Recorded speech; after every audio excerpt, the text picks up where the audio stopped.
आज हम लोग पढ़ेंगे 2D array. 2D array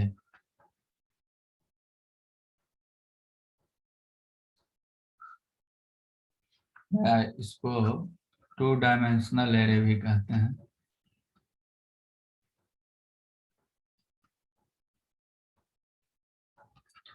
two dimensional array कहने का मतलब होता है कि जो 2 डायमेंशन में जाता है, एक्स एक्सिस और वाई एक्सिस दोनों की ओर जो बढ़ता हो वही क्या कहलाता है? 2 डायमेंशनल एरे कहलाता है। तो जैसे हम 1D एरे पढ़े थे तो उसका जो सिंटेक्स था, 1D एरे का जो सिंटेक्स था वो याद होगा, वो ऐसा था। डाटा टाइप, एरे नेम और एक सबस्क्रिप्ट होता था जिसका साइज डिक्लेयर्ड होता था।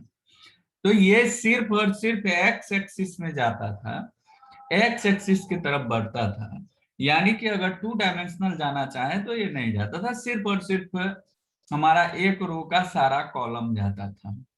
लेकिन 2 डायमेंशनल एरे जो है ये रो पर भी बात करती है और कॉलम पर भी बात करती है। जैसे हम लोग नेस्टेड लूप पढ़े थे तो नेस्टेड लूप जो था उसमें हम देखे थे रो और कॉलम दोनों का बात हो रहा था कि नहीं हो रहा था? उसी तरह 2 डायमेंशनल एरे जो पढ़ेंगे हम, तो 2 डायमेंशनल एरे में भी रो और कॉलम की बात होगी। और रन टाइम जो इनपुट होगा इसमें वो नेस्टेड लूप के थ्रू होगा। किसके थ्रू? नेस्टेड लूप के थ्रू। अगर तुमको एग्जाम में मल्टी डायमेंशनल एरे पूछे तो उसमें भी तुमको यही लिखना है, क्योंकि इसमें 1D और 2D एरे है। ठीक है, तो multi dimensional array 2D array को भी कहते हैं। मल्टी मतलब क्या? एक से ज्यादा है, तो ऑब्वियस सी बात है यहाँ 2 डायमेंशन है तो मल्टी डायमेंशनल हो गया ये। अब बात करते हैं कि ये काम कैसे करता है। जैसे कोई भी एरे है तो यहाँ पर रो और कॉलम, रो और कॉलम ये ऐसा यदि स्ट्रक्चर रहे,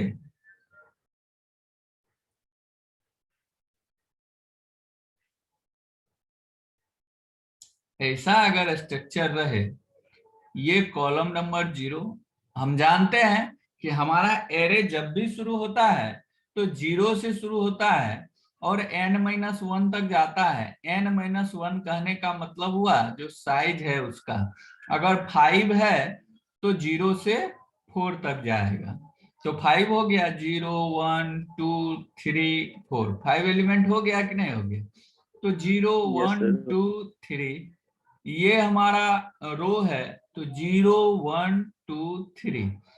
ये हम जो देख रहे हैं ये 4x4 है, 4 रो भी है और 4 कॉलम भी है। कॉलम भी है। तो ये 4x4 है। यही अगर यहाँ पर मात्र 0 1 2 रहता तो 4x3। पहला किसको डिनोट करता है? रो को डिनोट रो करता को, है, और दूसरा किसको डिनोट करता है? कॉलम को। कॉलम को डिनोट करता है। अगर ये 3 रहता तो 0 1 2 रहता तो 3x4 होता। अगर ये 0 1 2 रहता तो 3x3 रहता। ये भी 2 तक जाता, ये भी 2 तक जाता। अगर ये 3 तक जा रहा है और ये 2 तक जा रहा है, दैट मीन्स कि 4x3 है। तो ये रो और कॉलम जो है इसमें डिनोट होता है। अब कहोगे कि सर इसका सिंटेक्स क्या होता है, कि हमारा जो 2D एरे हम डिक्लेयर करेंगे तो कैसे करेंगे? तो सिंपल है, जैसे हम 1D एरे को डिक्लेयर करते थे वैसे ही 2D एरे को भी डिक्लेयर करेंगे। लेकिन यहाँ पर 2 सब स्क्रिप्ट होगा। क्या होगा? 2 सब स्क्रिप्ट होगा, एक रो के लिए होगा और एक कॉलम के लिए होगा। जैसे इसका कोई डाटा टाइप, कोई भी डाटा टाइप हो सकता है। एरे का बात हुआ तो similar type of data, similar type of data कहने का मतलब ही हुआ कि एक टाइप का, चाहे इंटीजर है तो पूरा का पूरा इंटीजर के लिए ही डिक्लेयर होगा, कैरेक्टर है तो पूरा का पूरा कैरेक्टर के लिए ही डिक्लेयर होगा, फ्लोट है तो पूरा का पूरा फ्लोट के लिए ही डिक्लेयर होगा। सो एंड सो जिस डाटा टाइप का हम एरे डिक्लेयर करना चाहते हैं उस वो डाटा टाइप, उसके बाद एरे नेम, उसके बाद एरे नेम, और उसके बाद size of row, size of row, और उसके बाद साइज ऑफ कॉलम। कॉलम। ये हमारा इसका सिंटेक्स होता है। यहाँ पर वहां पर एक सब स्क्रिप्ट था और यहाँ पर दो सब स्क्रिप्ट है। ये दोनों का दोनों जो है, ये दोनों का दोनों ये सब स्क्रिप्ट है। क्या है? सब स्क्रिप्ट है। जैसे एग्जाम्पल में हम ले सकते हैं इंटीजर डाटा टाइप ले लिए, कोई ARR एरे नेम ले लिए। ये 1D एरे में डिक्लेयर हो बता चुके हैं हम कि ARR ही सिर्फ नाम नहीं ले सकते हैं, ये यूजर डिफाइंड है, जो भी लेना चाहे वो ले सकते हैं। अगर ये 3 और ये 3 कर दिए तो ये हमारा क्या कर दिया, 3x3 का डिक्लेयर कर दिया एरे। यानी कि 3x3 कहने का मतलब हुआ कि 9 एलिमेंट, 9 एलिमेंट। अब 9 एलिमेंट किस तरह से ये 9 एलिमेंट होगा इसको हम देखना चाहें तो ये ऑब्वियस सी बात है कि 0 1 2 रो भी होगा और 0 1 2 कॉलम भी होगा। कॉलम भी होगा। हाँ, तो अब यहाँ पर एक कंफ्यूजन क्रिएट होता है कि पहले रो को प्रायोरिटी देते हैं कि पहले कॉलम को प्रायोरिटी देते हैं। तो सीधी सी बात है, इतना माइंड में रख लो कि हम जब भी ये 2D एरे डिक्लेयर करते हैं तो पहले रो का सारा एलिमेंट, सारा कॉलम पहले डिक्लेयर होगा, फिर दूसरे रो का सारा एलिमेंट डिक्लेयर होगा, फिर तीसरे रो का। क्योंकि एरे जो है वो सिक्वेंशियली मेमोरी डिक्लेयर करता है, कंजुगेटिव मेमोरी डिक्लेयर करता है। पहला के बाद दूसरा होगा, दूसरा के बाद तीसरा होगा। जैसे हम एग्जाम्पल के तौर पर ऐसा देख सकते हैं कि यहाँ पर जो एरे डिक्लेयर किए हैं तो सबसे पहला रो क्या होगा, 0, और सबसे पहला कॉलम क्या होगा, 1, सॉरी 0। तो सबसे पहला एलिमेंट यही होगा। दूसरा एरे ऑफ 0 यानी कि पहला रो का दूसरा कॉलम, तीसरा पहला रो का तीसरा कॉलम। अब इससे ज्यादा हो सकता है कॉलम क्या, 2 से आगे नहीं बढ़ सकता क्योंकि 3 ही साइज है, तो n-1 यानी कि 2 तक। जब ये खत्म हो जाएगा तो हमारा दूसरा कॉलम रो शुरू हो जाएगा। दूसरा रो 1 है और दूसरा रो का पहला कॉलम, दूसरा रो का दूसरा कॉलम, दूसरा रो का तीसरा कॉलम, और सो एंड सो।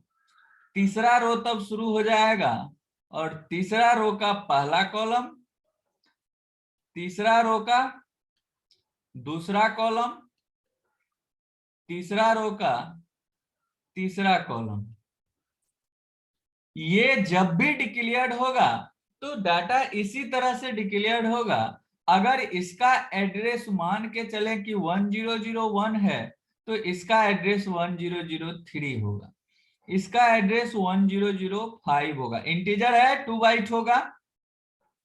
इसका एड्रेस 1007 होगा, इसका एड्रेस 1009 होगा,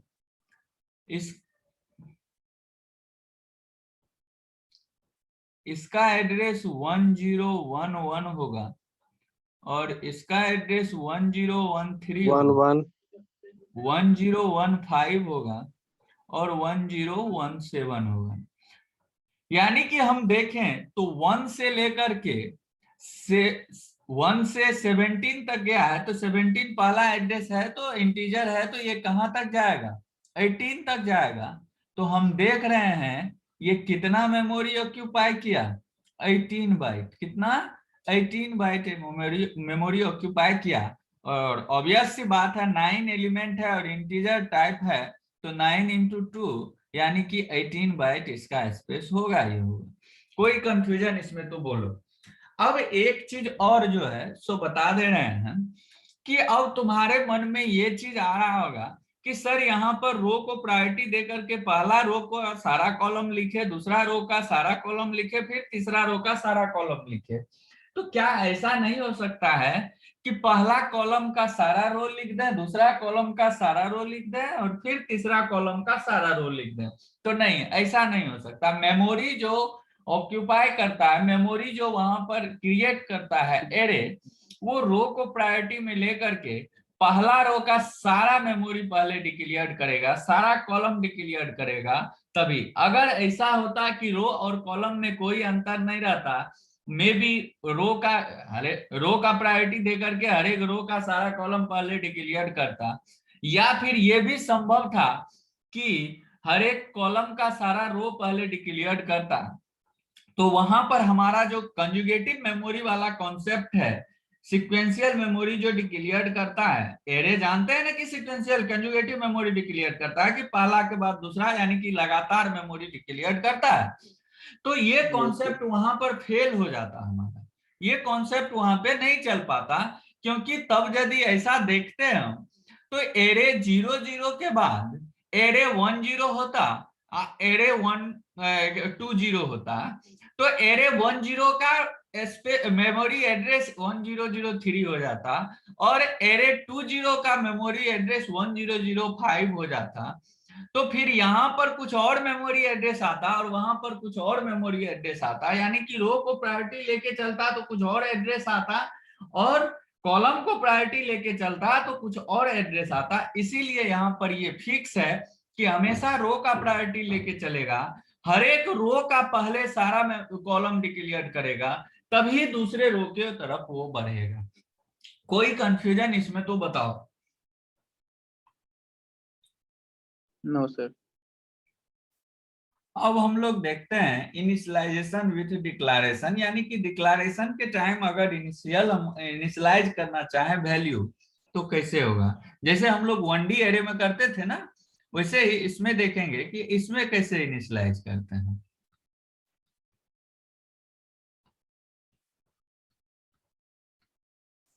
initialisation with declaration,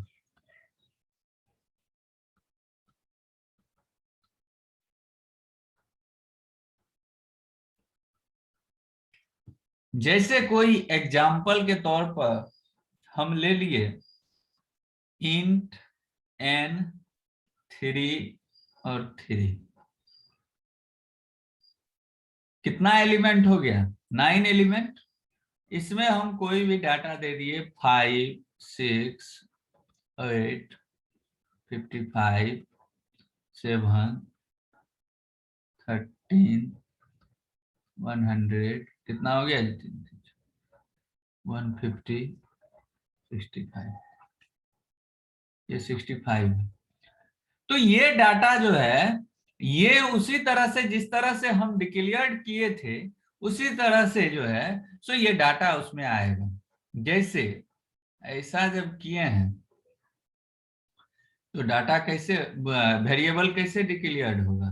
n00 n01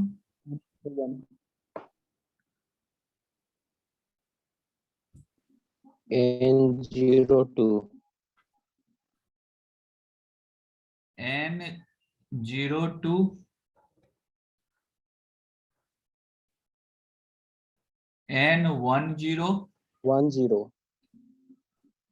n11 11 n12 n12 n20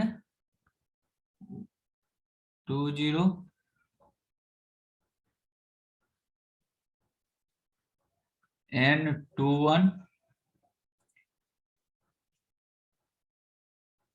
n22। ये तुम्हारा 1 2 3 4 5 6 7 8 और 9, ये 9 एलिमेंट डिक्लेयर हो गया। तो इस स्थिति में अगर पहला का देखें हम इनिशियलाइजेशन, तो यहाँ पर क्या आ जाएगा? 5, यहाँ पर 6, यहाँ पर 8, यहाँ 55, यहाँ 7, यहाँ 13, यहाँ 100, 100, यहाँ 150 और यहाँ 65। 65. अब यहाँ पर देखो, यहाँ पर कॉन्सेप्ट वो वाला जो बताए थे कि क्यों कॉलम का प्रायोरिटी नहीं होगा।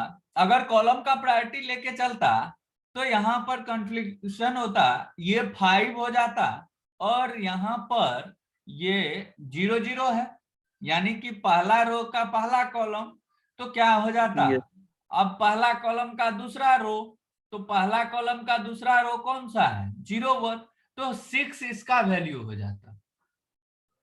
अब फिर पहला कॉलम का तीसरा रो तो 8 इसका वैल्यू हो जाता। तो इसीलिए यहाँ पर फिक्स है कि हमेशा ये रो को प्रायोरिटी देगा, पहले एक रो का सारा कॉलम डिक्लेयर कर देगा, उसके बाद दूसरे रो का सारा कॉलम डिक्लेयर करेगा और तीसरे रो का सारा कॉलम डिक्लेयर करेगा। कोई कंफ्यूजन इसमें तो बोलो। अब तुम कहोगे कि सर इसमें जो है ऐसा तो कर दिए, लेकिन अगर हम बीच बीच में से किसी को इनिशियलाइज करना चाहें तब कैसे होगा, अगर बीच में से किसी को इनिशियलाइज करना चाहें तब कैसे होगा।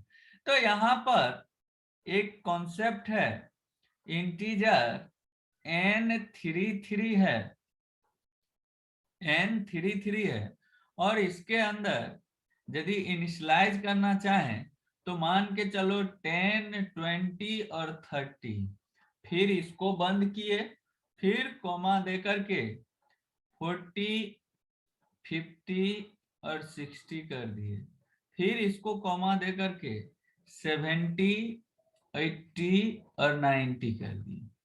ठीक है, तो ये तुम देख रहे हो ये किसको दिखाता है, रो को दिखाता है। एक रो का ये सारा कॉलम है, ये पूरा का पूरा एक रो का सारा कॉलम है, ये पूरा का पूरा एक रो का सारा कॉलम है। यानी कि ये जो कर्ली ब्रेसेस के अंदर कर्ली ब्रेसेस है वो किसको दिखाता है, रो को दिखाता है। तो 10, 20, 30, 40, 60, सॉरी 50, 60, 70, 80 और 90, ये इसका डाटा हो गया। अब यहाँ पर तो सिक्वेंशियली था तो ये हो गया। अब एक कॉन्सेप्ट आता है कि हम इस दोनों को इनिशियलाइज करना चाहें और इसको इनिशियलाइज ना करके इसको इनिशियलाइज करना चाहें, यानी कि इसको इनिशियलाइज करना चाहें, इसको करना चाहें, इसको नहीं करना चाहें और इसको करना चाहें इनिशियलाइज, तो उस स्थिति में क्या करेंगे। तो ये कॉन्सेप्ट तब लगाना पड़ेगा, ये कर्ली ब्रेसेस के अंदर जो कर्ली ब्रेसेस है ये वाला कॉन्सेप्ट तब उसमें देना पड़ेगा। यहाँ पर 10, 20 कर दिए और उसके बाद ये कर्ली ब्रेसेस को बंद कर दिए। यहाँ पर मान के चलो कि 40, 50 और 60 कर दिए, फिर यहाँ पर जो है सो 70 कर दिए। तो ये जो इनिशियलाइज करेगा, पहला रो का 2 कॉलम इनिशियलाइज कर देगा। पहला रो का 2 कॉलम क्या हो गया, 10 और 20, और तीसरा कॉलम को ये 0 कर देगा। दूसरा रो का तीनों कॉलम इनिशियलाइज करेगा, यानी कि 40, 50 और 60। तीसरा रो का सिर्फ और सिर्फ एक कॉलम इनिशियलाइज करेगा 70 और सारे कॉलम को 0 कर देगा। आया कॉन्सेप्ट समझ में कि ये वाला कॉन्सेप्ट क्यों हम लगाए, इसके पीछे रीजन है कि अगर हम किसी रो में शुरू का ही 2 कॉलम इनिशियलाइज करना चाहें, शुरू का एक कॉलम इनिशियलाइज करना चाहें, अब तुम कहोगे कि सर पहला कॉलम इनिशियलाइज ना करके दूसरा कॉलम हम इनिशियलाइज करना चाहें तो उसके लिए शुरू में 0 ऐड करना होगा। ये कभी नहीं होगा कि तुम कहोगे कि हम लिख दिया ये दूसरा या तीसरा इनिशियलाइज हो जाए। जब भी लिखोगे तो वो पहला से ही इनिशियलाइज होना शुरू होगा। हाँ, बाद वाला ऑटोमेटिकली 0 ले लेगा, शुरू वाला ऑटोमेटिकली 0 नहीं लेगा। शुरू वाला जो फर्स्ट एलिमेंट तुम इनिशियलाइज किए हो वही लेगा। आया बात समझ में। या फिर ऐसा भी हो सकता है कि इसको तुम अगर ऐसा लिख दो, ये पहला पूरा का पूरा खाली कर दिए, इसको 40, 50, 60 कर दिए और इसको 10 और 20 कर दिए, तो पहला रो का तीनों कॉलम जो होगा पहला रो का तीनों कॉलम 0 हो 0 जाएगा। होगा। हाँ, दूसरा रो का तीनों कॉलम का वैल्यू इनिशियलाइज होगा, तीसरा रो का शुरू का 2 कॉलम इनिशियलाइज होगा और तीसरा ऑटोमेटिकली 0 हो जाएगा। 0। कोई कंफ्यूजन इसमें तो बोलो। No sir. कोई कंफ्यूजन नहीं। No sir.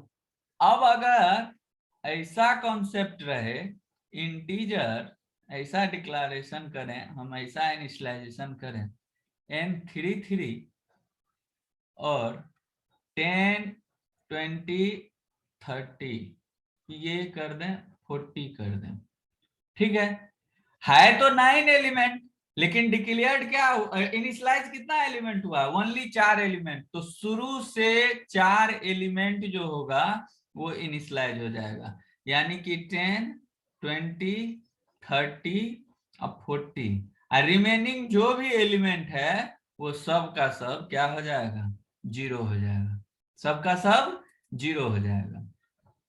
अब एक कॉन्सेप्ट और है यहां पर देखो कि वहां पर हम क्या करते थे कि साइज डिक्लेयर थ्रू इनिशियलाइजेशन करते थे, याद है कुछ ऐसा जो करते थे, इंटीजर एन साइज नहीं देते थे, यहाँ पर अगर 5 गो एलिमेंट डिक्लेयर कर दिए, 5 6 7 8 4 गो डिक्लेयर कर दिए तो ऑटोमेटिकली इसका साइज 4 हो जाता था, ऐसा होता था ना।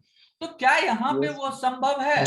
यहाँ पर भी संभव है, लेकिन कभी भी कॉलम को ऑटो फिल नहीं कर सकते हैं, जब भी होगा तो रो होगा, यानी कि इंट n और यहां पर अगर 3 कर दें और यहां पर हम इनिशियलाइज कर दें 10 20 30 40 और 50, तो यहां पर जो वैल्यू डिक्लेयर्ड होगा एरे, वो कितना बाय कितना का एरे डिक्लेयर्ड होगा, कोई बता सकता है क्या? 3/2 का सर। 3/2 2/3 का। 2/3 का डिक्लेयर्ड होगा। 2/3 का होगा।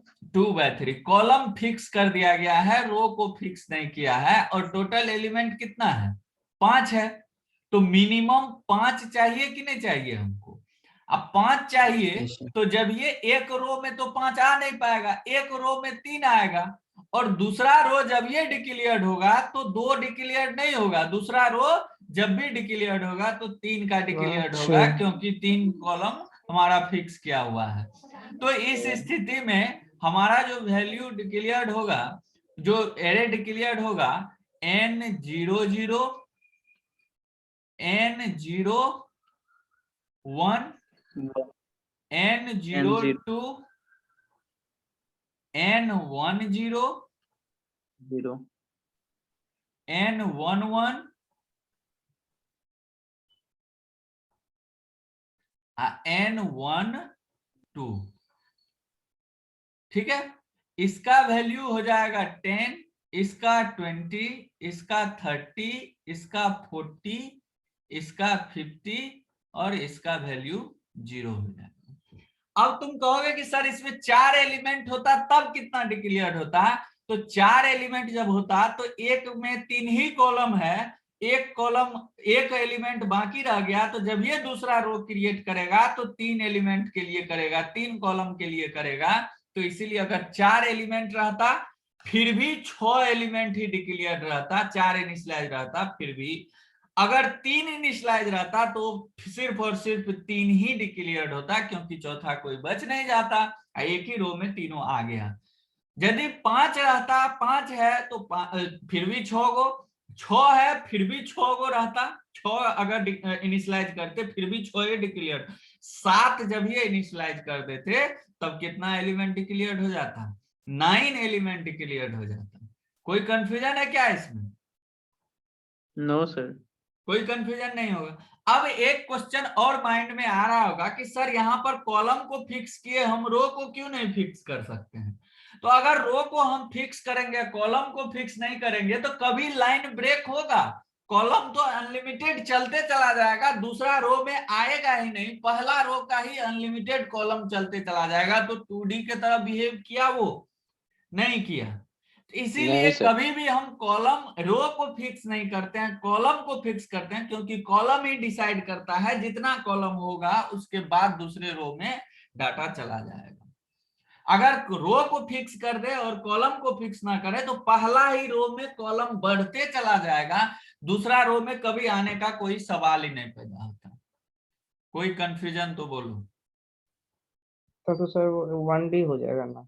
हाँ, वो 1D के तरह बिहेव करने लगेगा, यानी कि जितना कॉलम हम दे सके वो पहला रो में ही उतना कॉलम आते चला जाएगा। और कोई कंफ्यूजन तो बोलो। No sir.